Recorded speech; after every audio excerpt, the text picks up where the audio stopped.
Hello and welcome back to another snapshot video. In today's snapshot we are taking a look at 20W12A, and that's reminding me I haven't actually changed the banner up the top. I apologise for that, but we're going to jump straight into things because there are some cool new features we need to take a look at and test and work out how to use. Firstly, let's start with the smaller features. Firstly, if we take a look at here, we have some basalt. These can be found in the Soul Sand Valley biomes, coming down from the ceilings all the way to the ground. Now these can now be smelted into polished basalt. This does not work in a blast furnace. This will only work in the regular furnace, and if we take a look in here, the basalt I put in the top is coming into polished basalt down the bottom. This is just a brand new building texture we can use in our world. So it has a similar texture to the tree trunk, and it also applies the same like this. As we can see, we can place it in different rotations up and down, just like that. So we've got some different options for building. Now, the next major feature we are going to take a look at is this one here. So I'm going to grab myself some crying obsidian.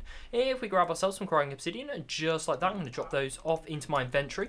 And if we head into here, we are going to be able to craft ourselves, just like this, a respawn anchor. Now, this respawn anchor apparently lets you, well, respawn in the nether. So this is making use of the crying obsidian, which was added. These can be traded with from, there are no piglins over there, but they can be traded with from piglins, which don't seem to be in this biome at all.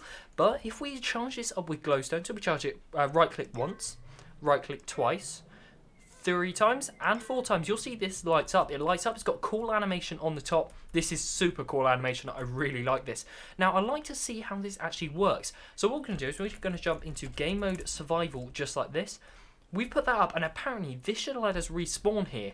So I'm going to jump into the pit of lava down here, and let's see what happens. I have a game rule to keep inventory true on, just to allow us to get around quickly.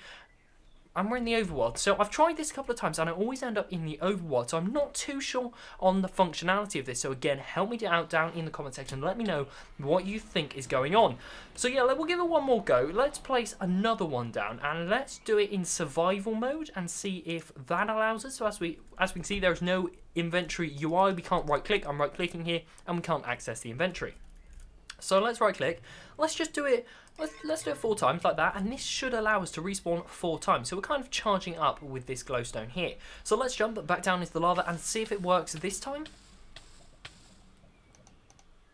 And it doesn't. Maybe keep inventory game rule is affecting this. So what we'll try and do again. So it really is this testing process. So we don't have much other information in the changelog about how this functions, apart from you charge it up with glowstone and it should let you respawn. So I'm going to put game rule keep inventory back to false, just like that, back to regular vanilla, and let's try this at 1, 2, 3, 4, just like that. It also lights up, so we've got different variations of light available. Also a very interesting texture. It pretty much looks, yeah, and again we are back in the overworld.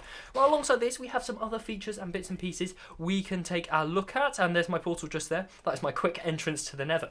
Parrots have had some tweaks and changes in peaceful mode. They will not randomly imitate other mobs.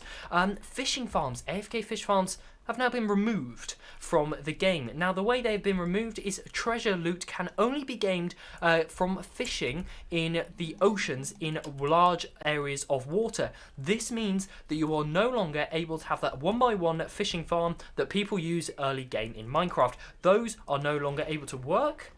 Ooh. Hang on, do we have to right click on it?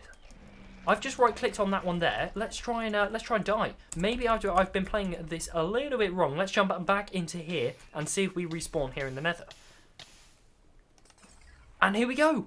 And that has diminished by 1, so we can charge it up. Let's say I want to change it to that one there. I could change it to this one over here. Let's jump in and take a look at this. So we are now to respawn right back in the nether. It's kind of acting like a bed. We don't have to sleep in it, and it definitely won't explode. So let's jump again, and we'll jump a few times and actually watch that diminish. We can charge it up to a maximum of 4 times. This is a very, very interesting mechanic. Imagine if you're going out to fight a fortress or something like that. You keep dying, but you're able to take one of these with you, set your spawn point, and yeah, let's take a look, one more look here, and this should have fully diminished it. And there we go, that is fully gone out just like that. This has got an awesome texture, I have to say. Massive well done to Jappa for that texture there. I wonder if those little bits there should be animated. I think that would add a little bit. So if we die once more, that's been fully diminished. I'm assuming we're going to go straight back to the overworld. And yes, we do. We go straight back to the overworld just like that. And you'll see this message down here has also been updated. Alongside this, there have been a couple of other bug fixes and tweaks and changes to bees, to parrots, and nether gold ore can now be mined with any type of pickaxe that drops and can drop a few nuggets. So let's give that a go. We're going to give ourselves, let's go into game mode creative. We're going to grab a pickaxe just like this. I'm going to grab myself an iron pickaxe. That's pretty regular. And let's get ourselves some nether gold ore. We're going to place this down and we're going to take a look at this straight away. So let's place that down like that. We're going to go to game mode survival and let's mine these. And as you'll see, these now drop gold nuggets. So this means we are no longer needing to smelt these in furnaces, meaning you can actually survive with gold things straight away. And that's not a piglin, that is a zombified piglin. Alongside this, there have been some other bits and pieces which have been changed alongside some other bug fixes. Many bug fixes. Again, they are all linked down below in the changelog. And alongside this, there have been some technical changes to the spawn point command, I'm guessing, as this has involved this. So yeah, as we remember, right-click on these to set your spawn point on each one. This is a very interesting mechanic, and I can definitely see this being used in many ways. But unfortunately, that is all the time I have for today's video. Thank you ever so much for all your support on the most recent videos. They've been absolutely mad. Amount of people subscribing, commenting, liking has gone through the roof, setting many records. So thank you once again. If you have enjoyed, make sure to leave a like, as it really does help out the channel a lot, and I will see you in the next one. Goodbye.